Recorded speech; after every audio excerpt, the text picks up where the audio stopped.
All right, my name is Sean Fallon, and you're listening to episode 3, Twin Peaks. Welcome to From First to Last.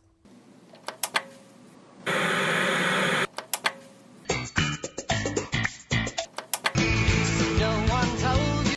Baby, I hear the blues are calling, toss.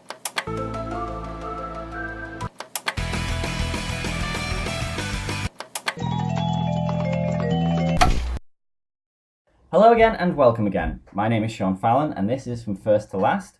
Welcome to episode 3. Today, my guest, he's a writer, he's a blogger, he's a cinema enthusiast, he's the ghost who walks. He is Jack Augustus Godwin. Hello, Jack. How are you today? I'm good today. Thanks for having me, man. Yeah, no problem. It's always good to have. Well, it's been mostly American so far, so it's nice to have someone from England on to kind of shake it up a bit, which is good. Yeah. So, what show did you choose for us today? I chose Twin Peaks. Awesome. Okay, let me just run some numbers for you. So, Twin Peaks ran for 30 episodes and a movie. It's premiered April 8th, 1990, and it concluded on June the 10th, 1991.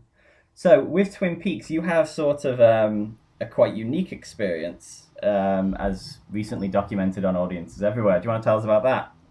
Yeah, well, there's a cinema that's a wonderful cinema called Duke of York's Picture House, which is, I believe it's the oldest, still running cinema in England. And basically they ran a marathon of every single episode of Twin Peaks over one weekend. And I went there and there was free coffee and free donuts, and I sat in the cinema and I watched all 30 episodes in a row. Amazing. What kind of breaks between episodes?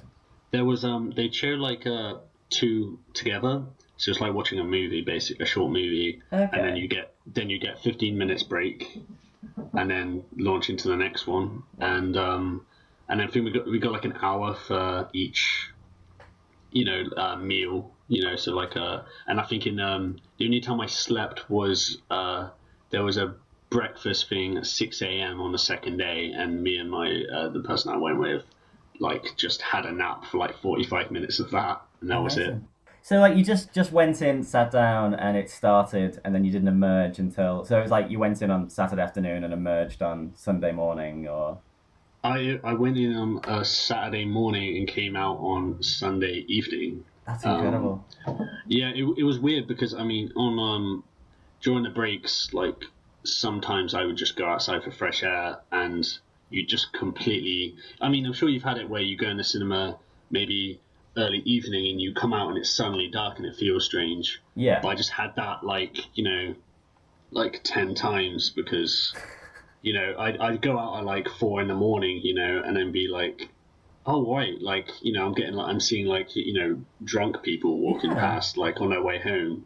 It's really strange. I've never.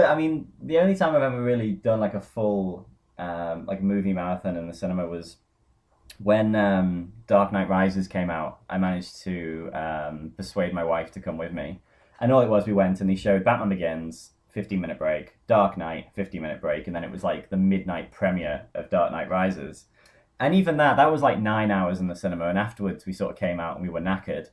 But I couldn't imagine, because you're just living in the cinema, aren't you? You are just I don't know. I just imagine at the end of it on Sunday evening, everyone just emerging from the cinema, just blinded by the sun, and just whoa, what year is it? Who's the president? Just completely broken. It's amazing. Yeah. Also, you genuinely needed coffee to keep with it, which meant I've never had that much coffee over in one period, and it was a little strange. But it was kind of like a dream, like Twin Peaks. It was a dream. It was a dream, and it was a nightmare. It was a little unsettling, but at the same time, I've always wanted to sleep in the cinema. I know that sounds strange, but and I know people say they've slept during movies, but even if I hate something, I don't want to miss anything. So I've never napped or nodded off in the cinema, but this time I got an excuse to, which only made me look a little bit weird when I tell people about it. Yeah, no, like what? Did they show the movie as well, or just the TV show? No, they didn't show the movie. When they first announced it, I was a bit bummed out. I was like, oh, if I'm going to be there for 33 hours, Yeah, at least show the movie as well. What's another 2 hours? But once they did show the last episode, I was like, oh, okay, I'm going home. Like, yeah. I can't handle.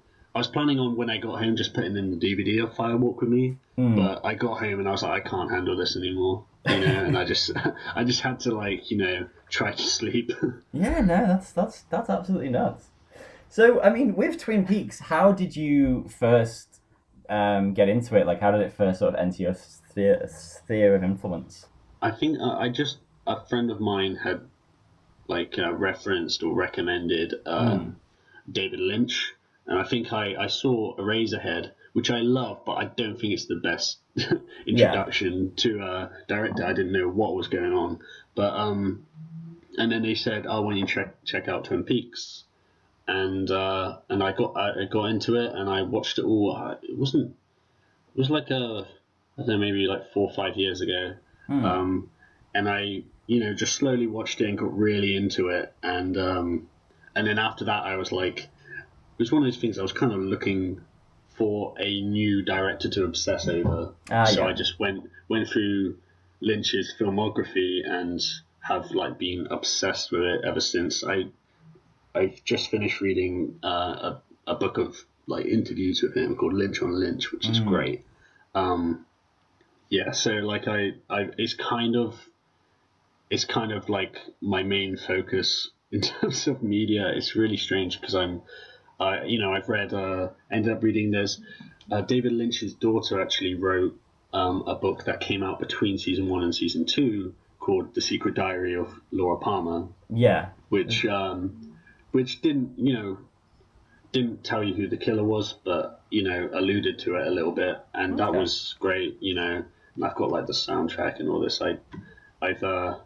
It's kind of taken, especially recently, it's taken over my life a bit.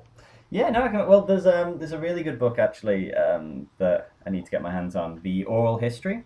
I need to read that as well. There's another one which is called The Cinema of David Lynch, which is pretty good as well. It's a collection of essays. I recommend that. But Lynch on Lynch is the best one because that I've read at least because it's pretty much the only time I've seen someone interview David Lynch and actually manage to get him to talk about things.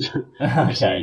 he's very reluctant to talk about anything, and even then, sometimes I think at one point they say, "Oh, so how did you make the Eraserhead baby?" And he just goes, "I'm not talking about this," and Okay. and that's just the end of that.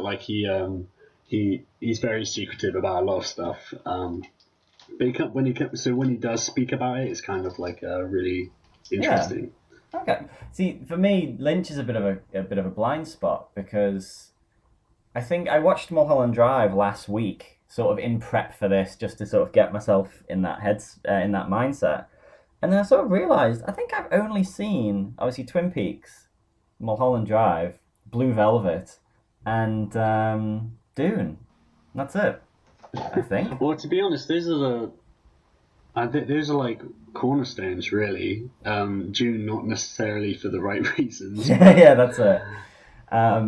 Yeah, that was an interesting experience. I read all the books and then watched the movie. And I was like, You must have okay. hated it then. Well, I was sort of a bit. I was like, okay, there was bits I liked because I think it starts well, and then I was like, oh wow, this is just. Is that Sting? Wow. Oh God.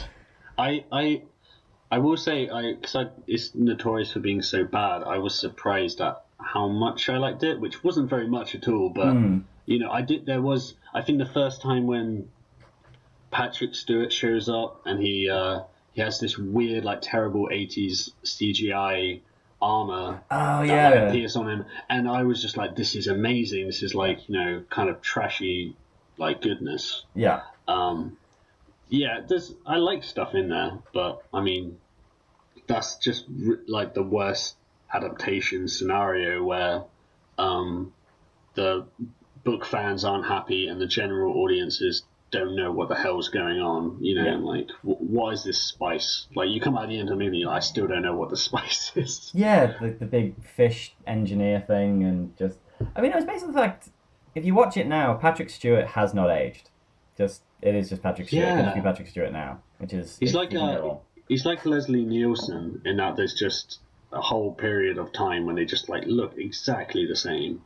Yeah, and that period of time is like 30 years. You know, it's just this huge amount of time where they just don't age. Yeah, I think that's all I've seen. I kind of that it's definitely one like Lynch is definitely one I need to start filling in the blanks definitely because like I say I watched Mulholland Drive and absolutely loved it. I was like this is Oh, great, great. incredible. Like That's I flip back and forth between Mulholland Drive was always my favorite. And Blue Velvet was underwhelming when I first saw it, but I saw it like it was one of the first ones I saw, and I rewatched it again the other day, and I like absolutely fell in love with it. And it was just, I mean, I think it made so much more sense having seen his other stuff, and also like even things like having watched more Hitchcock. yeah. In between, then I'm like, oh, he's definitely playing with that kind of stuff, that voyeurism, and there's, you know, it was really great experience because I was expecting to like, you know, be the one guy who loves David Lynch but doesn't love Blue Velvet, but that's really great movie. But I'm glad you got into Mulholland Drive because that's pretty intense Lynchian stuff, you know. Well, after I watched that, I was sort of having a look at like the making of and stuff like that, and you know, going on IMDb trivia and all that. And it was sort of like, by all accounts, the original idea for a Twin Peaks spin-off would have been Audrey Horne jumping in a Cadillac and going to Hollywood, and the spin-off would have been, I think she would have been like the Betty character, and Mulholland Drive, because originally they wanted Mulholland Drive to be a TV show, and then originally before that, yeah, it was going to be a Twin Peaks spin-off with Audrey Horne, which would have been very, very interesting. There's also like there was like an in between period where he made it as a pilot. I think Yeah, that was like maybe like an hour and a half, and then the studio came in and said, oh, actually we want it to be 45 minutes now, and so he had to cut all this stuff out and hated the finished products, and the studio hated it, and it sat on a shelf, and then some producer who I've forgotten the name of sort of insisted that he get to see it, and then said, hey, why don't you make this a movie? And he reshot stuff. I mean, it makes no sense that Mulholland Drive is even a passable movie from that production. Yeah. But it's the fact that it's really good is phenomenal. you can see bits of that when you're watching the film of like subplots that start but don't really go anywhere, and you're like, oh, okay, I think that's all they're left over from the TV show. Like there's a great scene with the hitman where he wants the address book. And he ends up killing like 4 people, and it's a whole thing. And that I get the feeling that's part of something bigger that we never get to see. Yeah. Also, like I think there's a great, very long article that I recommend reading by, don't know if you know Film Crit Hulk. Oh yeah. He wrote one called like Hulk versus the Genius of Mulholland Drive. Yeah. And it's his interpretation of it. And as far as I've read, that like seems like the best one for me. But he refers to like the huge section towards the end as effectively there's like a section of the movie which is a cheat sheet, you know, where they just kind of skip over time and like give you all the clues you need in this one big burst, and you can tell that's like reshoots, you know, like he's kind of going like, oh, I was gonna spend a season revealing this stuff, but here you go, here it is in 20 minutes. Okay, interesting. Right, so I guess that's our experiences with Twin Peaks. Now, let's start with the first episode. What's your opinion of the first episode of Twin Peaks? Well, when I first watched it, I actually wasn't that into it. I didn't get what it was going for. So when it was melodramatic, you know, when it was soapy, I was thinking, oh, this is accidentally bad. Right. It's failing in some way at being serious. But like revisiting, I rewatched it again today, and I was like really taken aback by how much I like it. I think it's one of the better episodes of the show, actually. Yeah, I mean, we like my wife had never seen any Twin Peaks, so we sat down and watched the first one together. And yeah, like you say, it's very soapy, and it's very soapy, but it's very compelling. Like straight as soon as it was finished, my wife was like, "Oh God, I love that." Like she said, she was hooked. Like that had got her attention. But the thing I noticed, which was really jarring for me, is whenever I think of Twin Peaks or whenever people describe Twin Peaks, it's like because it's a very weird show and it's very surreal and all that. But I was surprised, like that first episode, not huge amounts of that. There's a sort of sense of like a slight these people live in the middle of nowhere oddness, but some of the really weird elements that come in later just aren't there at all. Like it is Yeah. more sort of this is a soap opera murder mystery with some slightly kooky characters. Like you're miles away from what comes later. Yeah, well, I think it's episode 3 when they first showed the Red Room and the man from another place, and that's the point where I think I wish I could have been a TV watching age, in 1990 to just have that suddenly happen. It would be unbelievable. You spend like 2 hours with a show, and then suddenly it completely changes. Yeah, I mean that would have been 90 if there was Twitter in 1990. That would have just been the biggest thing of people who were like live tweeting Twin Peaks, just like what the fuck, just this huge shift and this incredible like that episode where he has the dream and he's in the room and everyone's talking backwards and all that. You say you can't imagine what that would have, because for me that is one of those things that's just in culture now. Like before I'd even seen I only watched Twin Peaks myself a few years ago. Like I it was again another blind spot and I wanted to fill it in. But I knew a lot of the ideas of it just from other culture. I'd seen the Red Room on The Simpsons, and I knew I'd seen spoofs of it, and it was something that I just knew. Like, it was like the first time I saw Citizen Kane. Like I was sitting there watching it, and I was like, all right, so you could make Citizen Kane just from spoofs from The Simpsons. You could make the whole movie. They've done every single scene so it felt like it was something I'd seen before, even though I hadn't. But in 1990, people must have just been watching TV going, oh, I wonder who killed Laura Palmer. And the next minute just, what the fuck is this? Just absolutely blew their minds. And that was probably the tipping point for the show as well. I think, because it was such a huge phenomenon that first season. Yeah, it's incredible. I mean, going back to the Simpsons thing, like that was my. I didn't know it was Twin Peaks at the time. I didn't know anything about it, but I mean, I saw that one where in Who Shot Mr. Burns when when Chief Wiggum has the dream and Lisa's trying to give him clues in an abstract way. And I remember seeing that at the time and just thinking, like, what the hell is this show doing? And that was amazing to me. Like thinking, what a strange idea for the Simpsons writers to have. Yeah. But I mean, there's so many things with that in the Simpsons. I mean, I'd already watched The Shining basically before I'd actually seen The Shining because of Treehouse of Horror. Yeah, that's it. There is that weird thing of it always happens. You watch an old film and then there'll just be a scene and you're like, oh, I know this from somewhere. And my first instinct is always like, was it on The Simpsons? You're like, oh yeah, I can see Homer, doing this whole sequence, and that makes sense now. That's one I'll definitely have to do on this podcast is The Simpsons. Like, probably not wait until it finishes. Just start a rule that just like because it's ran for so long, we can just pick like the last episode of the most recent season. I think.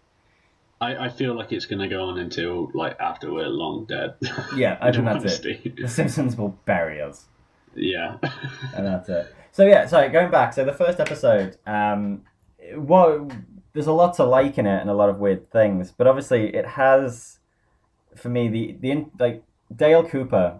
I feel like he is one of those characters that once you create a character like Dale Cooper, you can just hang the pen up. You can just be like, you know what? And I don't do better than this. This is it. This is, Dale Cooper for me is like Ellen Ripley, Indiana Jones, just any of those characters. He's such an odd creation of David Lynch, and he's such a perfect David Lynch creation. And yeah, and Kyle MacLachlan just plays him with like just that weird, just glee, just utter glee. Yeah, I mean, in a lot of ways, I've heard from said in a lot of interviews and stuff. In a lot of ways, he basically is playing David Lynch. Oh, okay. Like, like David Lynch will talk in that way, and he has a very strange manner where he's very optimistic and happy-go-lucky, but there's a little bit of irony there. Like, Yeah. I think I was reading today actually. David Foster Wallace did a article on Lost Highway, and he was talking about the crew that he was interviewing the crew who were talking about David Lynch, and he's the kind of guy who will say 5 times in a minute golly, or Right. thanks a million, and all this stuff that is really strange when there's all this, he's creating this dark stuff. And Yeah. that's kind of similar with Dale, because I mean, I think the bit that lands it for me is when he's asking Sheriff Truman about what are these amazing trees Yeah. in this area, and then once he's told, he just says Douglas firs and smiles, and then there's silence, and then he goes, "Can someone get me a copy of the coroner's report on the dead girl?" Yeah, And that's it. Yeah. goes straight into business. There's a bit of, he's a really nice guy, but also there's a bit of a disconnect there. It's a little bit strange. Yeah, that whole scene, isn't it? Because it's because he stops Truman, he's like, right, the FBI are taking over, and gives him the "we're in charge" spiel. And then when Truman's fine with it, he's like, oh yeah, and what are the trees, and so on and so on, yeah. And there is that sort of sense of I think it's when he finds the letter underneath the fingernail, and it's not he's not amazed, but it's utter glee that he's found this thing. He's like, oh my god, it's a mystery. It's like something in Scooby Doo. He's Yeah, so gleeful of this idea that they've found this thing and it's going to be this thing. And yeah, and I just find that character just absolutely incredible. Um, for just because it would have been very easy to just introduce a sort of hard-boiled detective into this small town and just done that and done the old thing, but to have this sort of very unique and very unpredictable character is very. I think that definitely helps the appeal of Twin Peaks, because Twin Peaks was just a small town murder mystery. These shows exist ten a penny. The idea that this one took off so much is awesome. Hey, anything else about the first episode? uh just a few things.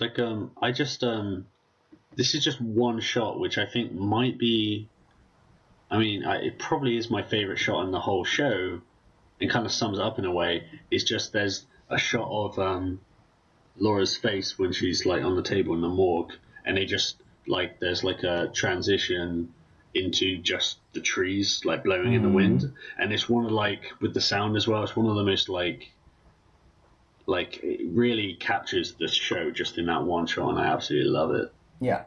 Well, I mean, one thing that's amazing about Twin Peaks, and it never really sort of struck me, is how odd the opening credits are. The music is fantastic, but then just the images are just a road, and then it's saws being made, and then a waterfall. What is any of this? This doesn't, it's such an odd disconnect from what you would expect. There's no pictures of the characters. There's no images from the show. It's just nature, and then machines, and then a waterfall, and then the sign for Twin Peaks. It's just so odd. That's just Yeah. I think there is that thing with the show that was just so unsettling as well. You didn't, you say, that thing where it goes from Laura's face to the trees. It's an unsettling sort of transition with Laura's face and the trees just being buffeted by the wind, and even though you can't explain it, it just is there. I just I feel uncomfortable. Even before that, they brought in the stuff with the red room and the actual surreal scenes. There's always that feeling that something's not quite right. I Yeah. remember when I was first watching it, having known nothing about Twin Peaks, and I was watching it, I had all these crazy ideas about where it could go, because I was this could be anything. This could be Invasion of the Body Snatchers. Yeah. I don't know. There's such a strange feeling just to everyone. The way people talk, the way the camera lingers on the woods, or anything, there's always that feeling of like David Lynch has that thing. I remember once someone mentioned to me he could make an apartment tour look creepy because he can just film like an empty room, and it just you feel like, oh, what am I not seeing here? Yeah, that's very true. Like the music as well. The having the music in the background, that slow, like low, just ominous theme. And yeah, you always just I did feel like that when I was watching it the other night. I was like, I feel like there's something about to jump out. Is there something like someone's going to turn? There's going to be someone behind them. You're waiting for the horror movie reveal, but it never comes, and that's worse. You only get that sense of like the kettle's boiling, but it never boils. There's just that thing of waiting for, or like you say, looking for the thing that you can't see, like what's hiding.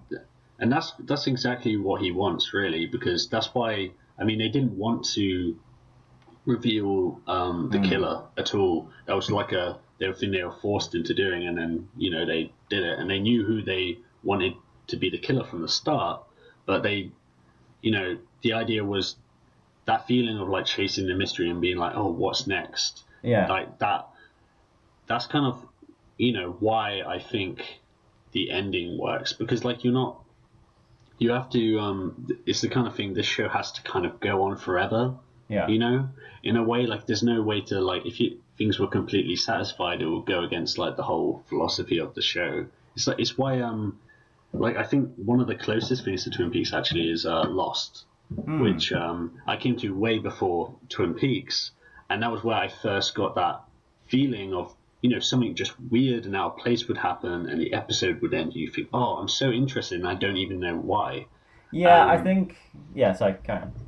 Yeah, well, I was just saying, like, everyone seems to hate the Lost ending, and I think, while I think they could have done it better, at the same time, the fact that they were having to answer things at all was kind of the problem, because the thing that was interesting about that show was, like, the element of mystery and the cliffhangers and everything. Yeah, very much so. I think there was that whole, as it built up to the last season of Lost, there was that thing of like, oh, they're going to answer this question, they're going to answer that question. You're like, well, it doesn't matter if they do or they don't. Just let them do their thing, and we'll just see how it goes. Because they're never going to answer it in a way that's satisfying for everyone, and so on and so on. And like you say, I think with Twin Peaks having to answer who killed Laura Palmer sort of took a lot of the air out of the show. Yeah, that's definitely the winding down point. Well, not the reveal, but once like that investigation's completely concluded. Then it just kind of sits around while, like, I think about time, like, David Lynch got a bit like irritated with like the way the studio was interfering, and then he went off and made Wild at Heart. Yeah. And then in that period, everyone's just like treading water, because they do what is the absolute worst thing to do in that situation, when they start like chasing the specifics too much. It becomes like a fantasy show. It's about like, they go to this owl cave and there's an ancient artifact in it and all that stuff. And it's like, oh no, that's not what was interesting, I think it does go into that thing of what's the weirdest stuff we can do. And it's because I think once Lynch leaves and they try and emulate him, they completely fail. I think there's a lot of stuff in that second season, which is, there's the weird thing with Twin Peaks I found when I was watching it. It only has two speeds, which are artistic genius, unmitigated shite. There's nothing sort of in the middle. It's either, fantastic, like you say, fantastic eerie scenes that Lynch has done, or it's Nadine having super strength and thinking she's a teenager. That's it. They're the two sort of sides for me. Because when that show is bad, it is bad. I think for me, like, even though I think those scenes are bad because it's no longer satirical and it's no longer got a dark edge. It's just the soap cliches that it was taking the piss out of before. Whereas, like, so when it comes to stuff like the Nadine stuff, it is terrible. I do, unfortunately, kind of enjoy it still. Like, okay. I find it like, comforting. I enjoy watching it, but if I was, just watching it by myself, I'd skip over those episodes because there's nothing actually like interesting going on really. And then the absolute worst thing, the thing that is absolute shite, is James's subplot in season 2, which His little weird softcore porno. yeah, it's. I mean, not only do they leave Twin Peaks, which already feels wrong to do for like 3 episodes, but they shoulder the entire plot line, which is, really derivative as it is. They shoulder that whole thing on the talents of, I've forgotten his name, but the guy who plays James, and he is just the worst. And, I mean, when I watched it in the cinema, like, those were the times when people were sleeping or going to the toilet or groaning, like, because it was so, like, mind-numbingly boring. Those are the only points really in the whole show though that I'm actively like I want to leave the room. Whereas even the stuff with Nadine, I can kind of like, it's acceptable, I guess. Yeah. It's just a waste, which is, I think it's comparable to I don't know if you ever watched Community. I watched the first 3 seasons. Okay, well, like, Dan Harmon gets fired. I tried to watch the 4th and it was shite. Yeah, that's the thing. He gets fired, and then they have a team of writers there who, for season 4, who are like, you can tell they're kind of Community fans because the characters don't do things that are completely out there, but it feels like fan fiction. It's like it's superficially there, but there's no actual like of the actual heart that made that show good. Yeah. And that's why that season sucks. And that's kind of what happened with Twin Peaks because, David Lynch needed to be there to just kind of come in and shake it up, which he did in the last episode where they already had a script, but he kind of came in and rewrote it and, changed whatever he could, Yeah. Yeah, I did. Well, okay, let's get into that then, though. For the last episode, like, I did read, there was, the 2 versions. It was like, this is what originally was going to happen, and this is what Lynch did. And you can instantly see that it's, it'd be weird to write a script and then he comes in and says, no, at the end we're going to do this instead, and he writes the entire Black Lodge sequence, and you'd be like, what the fuck? Okay, because that final sequence in the Black Lodge is so amazing. There's so much with it, and I think there is that thing with Lynch, and I think a lot of people have said this before me. He's definitely one of the few filmmakers who can capture that weird sort of complete understandable logic and utter confusion of a dream. The idea that there are rules that you have to follow, but you don't know where they've come from, and they don't make sense, but you do have to follow them, and that's sort of like the idea, like, and that is the dream. And that final sequence is very much like, I can, you've got an idea of you're running somewhere, but you can't get anywhere. You're seeing people who shouldn't be there. And it's just it's absolutely incredible. Like, I mean, that episode obviously builds up to that and has a few little mini cliffhangers. But once it just sort of stops and says, no, we're in the Black Lodge now for a good 15-20 minutes, that sequence is just amazing. Like, Laura Palmer, when she's like screaming backwards, scared the shit out of me. Yeah, literally, it's almost easier to talk about what doesn't work in that sequence, which I think the only thing is that didn't work for me is Wyndham Earl, who he really in his few shots in there, he really sort of mugs for the camera. Yeah, and makes he seems to he's a lot on a silly level that no one else is in that room. But everything else there is like some of the scariest stuff I've ever seen, let alone just in the show or just on television. Yeah. There's I don't know if I'm just like not looking in the right places, but there's not really that much like good horror on TV. There's stuff that shows that dabble in it slightly, or stuff that uses, horror concepts and uses the genre, but it's very rare that shows like straight up go to like unsettle you and to scare you. Yeah. And that whole sequence is just really gets to you, because I think the main thing, I mean, there's lots of like really just genuinely scary moments like Laura screaming, but there's a feeling that you don't feel safe as a viewer because there's, I mean, no one like, you know, they don't talk to the camera or anything, but there's a lot of like, you feel like they're breaking the rules and they're displaying it in front of you. We can do what we want.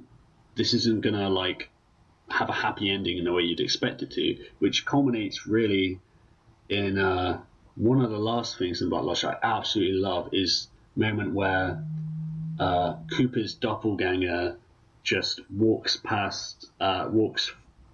to the curtain by the camera, and then he just, before he walks through, he just looks at the camera and smiles. Yeah. And it's terrifying because it's like Lynch is going, yeah, this is what I'm doing. You don't know what I'm going to do next, but I'm going to fuck with you. Yeah. Well, I mean, the thing as well with the episode is, you know, it has I think it has like 3 sequences that aren't related to the Black Lodge. So you have like the Haywoods and their sort of like who's Donna's father sequence, Nadine getting a memory back, and Bobby and Shelley in the diner. And it is that sort of thing of like, Lynch is saying like, this is normality, this is normal, this is what we have been doing, these are soap opera-y things. So, and sorry, there's a 4th one, there's Audrey in the bank as well. And these are very soap opera cliffhangers. To like lull you into a sense of like, okay, so Cooper's going to save Annie, or Cooper's not going to be able to find Annie, and there's going to be some sort of cliffhanger there. And he lulls you into a false sense of security, and then just pulls the rug entirely. And he's like, no, this is all of your nightmares. Enjoy them on primetime television, you know? Yeah, I mean, in all honesty, I think it's one of like the most perfect episodes of television that I've ever seen, because even all those segments have a purpose in themselves. Yeah. Like I think the one with Shelley and Bobby is purely there for like for a tonal difference, just to like give you a moment to relax, you know, and unwind. And they repeat dialogue from the pilot, which is kind of like you say, it's going back to the normality. And the other ones are all like plot lines which David Lynch didn't start, and they were all, you know, things like Nadine's thing, which was ridiculous. Yeah. And he just comes in and he rewrites them so that all those scenes end horribly, and which I think is like amazing, because, and why as well, like I can say that I don't mind the Nadine's cheerleader thing, because when I think of it in the way it ends. Yeah. Because it has he like retroactively makes all those pointless episodes into a build-up for this horrible scene of like, oh no, everything's gone wrong again. Yeah, that's it. I mean, you look at it more tragically now, don't you, when you rewatch it, because you're like, oh yeah, this is all fun and games, and poor Ed's about to get everything he wants. I'm like, oh no, mate, just if you wait, a sandbag is going to bring all your woes right back to you. Yeah, and the same thing with like Donna's thing about who's her father. I mean, it's just, again, it's a stupid plot line of, you know, it's cliches of, you know, bad guy tries to mend his ways. Yeah, it has this whole Scrooge arc, and you know, but then right at the end to have like Dr. Hayward, who is, you know, just the most normal, homely, nice guy in the whole show who does nothing wrong, to have him just like commit like a moment of violence like that, which is kind of sudden and brutal, is really unsettling. And then as well, like I read earlier, there's originally in the script he hits him and then rushes to his aid and apologizes. Yeah, and then Lynch changes it. And then Lynch changes it so that instead he leaves him on the floor and just sort of howls in anger, which is like, oh right, like he just like stripped away even that like moment of niceness. Yeah, there's no reconciliation. It's just like, no, let's have everyone oddly unsettled before we really unsettle them. I mean, it's a fantastic thing as well, like as an ending as well. If you if you were someone who was watching Twin Peaks obsessively, and then obviously you heard it got cancelled, and you're like, oh, I wonder how they're going to wrap it all up in the last episode.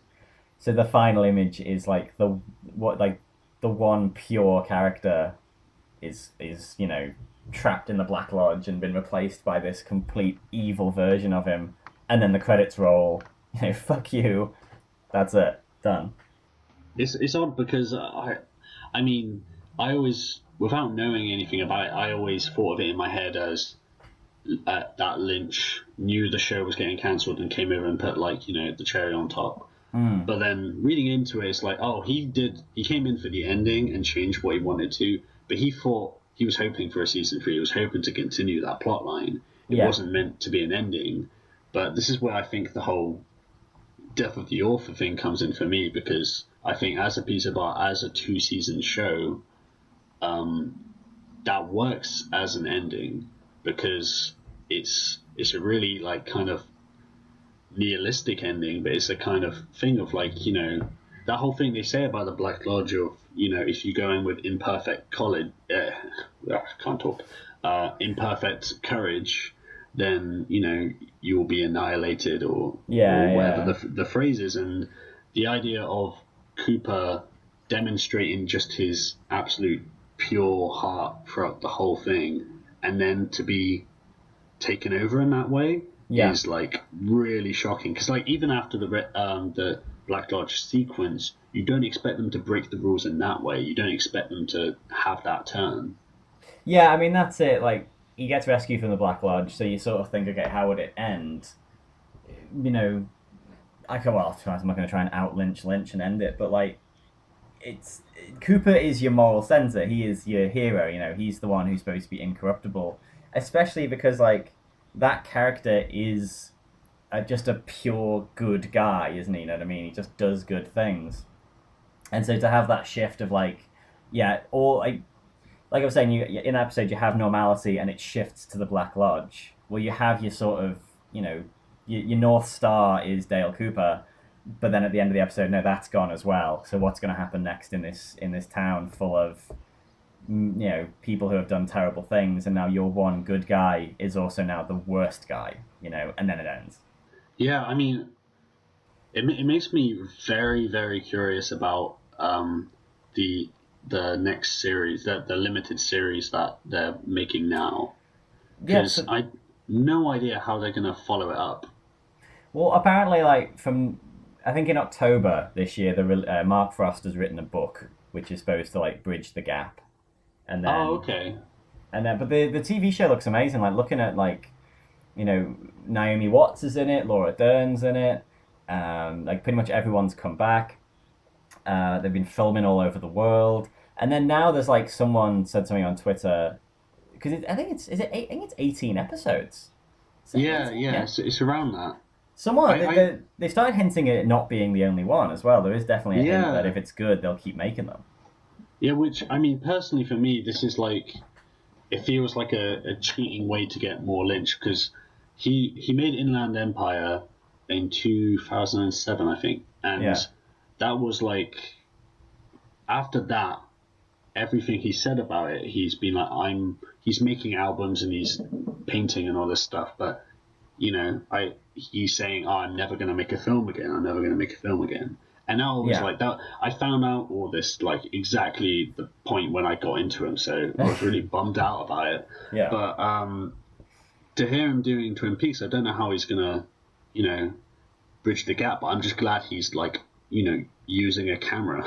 Yeah, that's it. So if it has to be Twin Peaks for him to make stuff again, then I'm all for it. Yeah, because that could be it. It might just wake him up and he goes, oh no, this is A, so let's make more stuff. Or you get, because he's directed every episode, I think. So you've got 18 little David Lynch movies coming your way. Yeah, exactly. And all the best episodes of Twin Peaks are the David Lynch directed ones as well. Yeah, yeah. Because I think he only did 5 or 6 or something of them, but they're always the ones where he just comes in and shakes it up again, or establishes something. They're always the best ones for sure. Okay, so going from first to last, my wife obviously has only now seen the first and last episodes of Twin Peaks. So we watched the first one, she was hooked.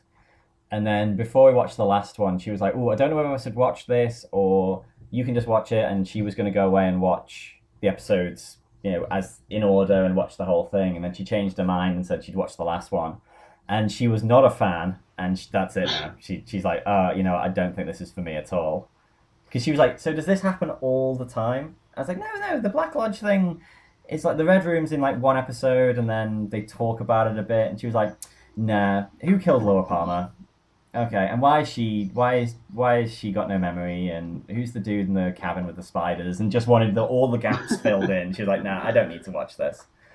So I think it is. I think so far with this podcast, I haven't really had a chance to do that. Of like have someone and sit them down and just give them first and last. But yeah, I think that was an interesting one. The first episode had her completely hooked, and she was totally into everything. And the last episode just turned her off completely, which is interesting. I'm curious. I'm curious whether that would have been the same if she'd seen the whole thing or not. Because on the one hand, maybe she's one of the viewers who, like the many people who like would have got to that end after watching the whole thing and been like, "Really, that's it?" Yeah.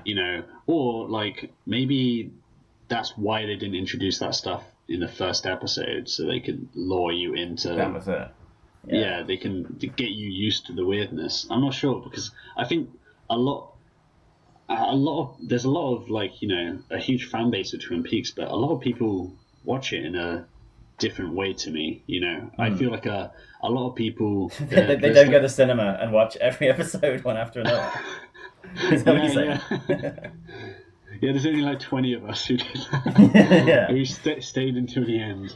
But I think a lot there's certain people who watch it like ironically, I think, and then there's some people who watch it because they're like their main thing is like who killed Laura Palmer, which I mean I always wanted to know, but I was also like curious about everything about it. I wanted it to keep going. And it's strange to think that like there was people making a show who weren't interested in like the answer to the mystery, whereas like 90% of the people watching are like hooked on wanting that answer. Yeah. Well, yeah. I mean, I think there is that thing of, and I know I've read before that they were trying to have the town and the story transcend the mystery. So the mystery could just be something that was running in the background, but it would gradually, as the seasons went on, just be faded out bit by bit until eventually it would just become a cold case, and it's like, oh, we just can't work it out, and the whatever. And it would have been a great one for them as well if they'd ran for 10 seasons.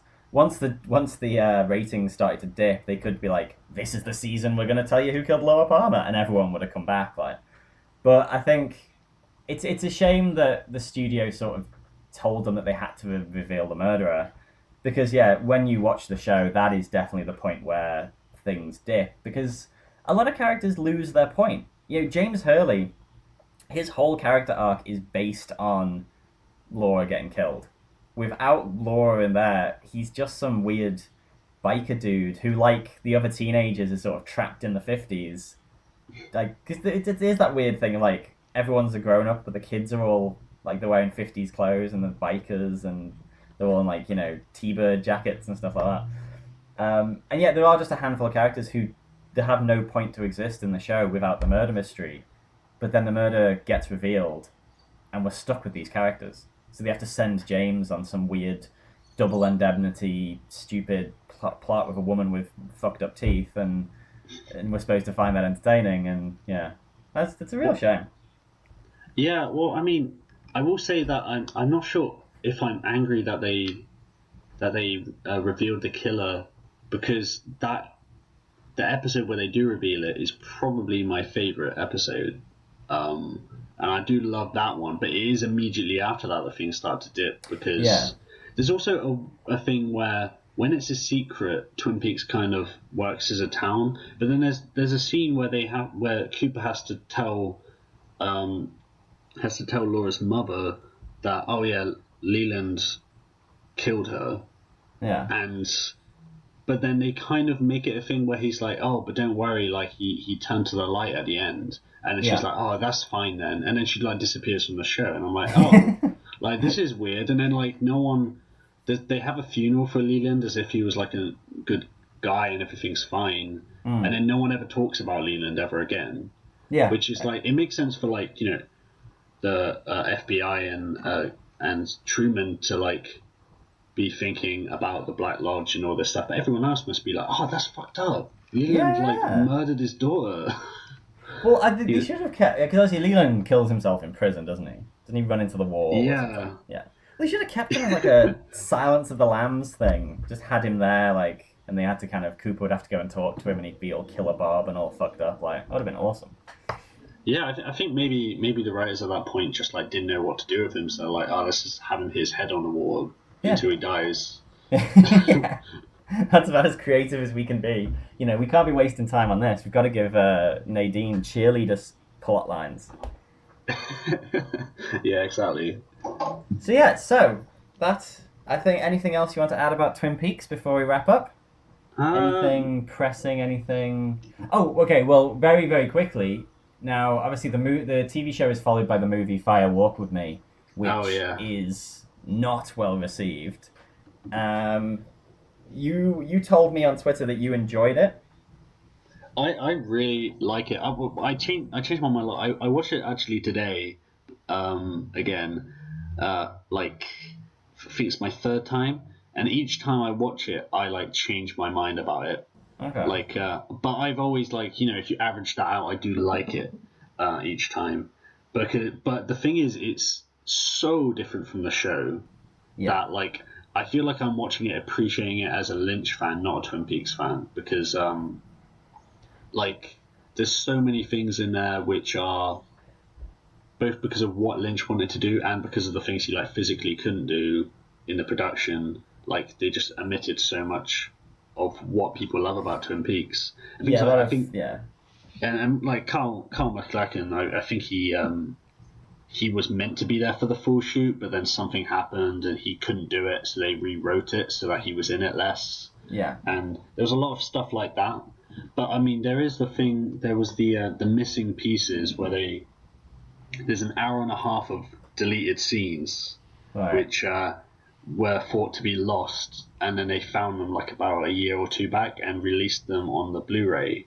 And apparently they're really good, and people have started saying that, you know, they're reevaluating it with this new footage, and I'm really curious about that. But like, for some reason that they sold out of it in the UK, like so I can only get like a Region 1 American like DVD, or I can get a used one on eBay for like, you know, £100.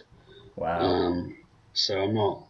So I've been putting off doing that, but like, I mean, that might change minds about the film, I think. But yeah, maybe. I mean, I like it itself. It's just like, whereas Twin Peaks was just a lot of, it had a lot of different tonal things going on. It was satire, and it was horror, and it was comedy, and it was melodrama. It was all this stuff. Fire Walk With Me was pretty much just a straight up like surreal horror movie. Yeah. Which means as well, like when it's just that, I think a lot of people were turned off by that. And as well, it's a little exhausting and like, you know, difficult to watch. It is exhausting. I did feel that when I watched it. I was just like, oh, I'm just so tired. Please come to the end. I'm done now. I think for me, I think it's like there's a lot of scenes in there which are among the best scenes in his whole career, but there's a lot of lows as well. It's a bit up and down, that movie, but I do on the whole like it quite a bit. Okay, cool. Right, so Jack, where can people find you? Where can they find your writing or things like that? Well, I write for audiences everywhere, which you can also catch the article I wrote about the marathoning Twin Peaks on there. I have my WordPress blog, which is jackalexandergodwin.wordpress.com. Also, I'm one of the editors on a blog we just started up called Manoscopy, which is studying like modern masculinity, and that's manoscopy.wordpress.com, and you can catch some writing on there, and some of it about film. In fact, the editor-in-chief David Shreve of Audiences Everywhere wrote a lovely article on there about Magic Mike XXL. That's fantastic, that article. Yeah, so we're hoping to get more stuff like that on there, and that you can check that out too. Awesome. But yeah, most of the stuff's on Audiences Everywhere. Yep. Well, find Jack and all. Well, definitely. I'll put the link for your Twin Peaks article in the link for this podcast because it's fantastic. Oh, thanks, man. As usual, you can find me at Equiatic Bind. You can obviously find my writing also at audiencesEverywhere.net. What else? Oh, if you want to be a guest on this show, you just need to find me at Twitter at firsttolastpod. Or you can email me from firsttolastpodcast@gmail.com. So, Jack, thanks for coming on. Thanks for having me. And this has been fantastic, and we look forward to when Twin Peaks returns next year. Yeah, if they don't delay it again. If they don't delay it again, if it's not something that just gets delayed forever in a sort of Lynchian style, that it's a constant dream within a dream. And yeah, that's it. My name has been Sean Fallon. This has been From First to Last. Goodbye.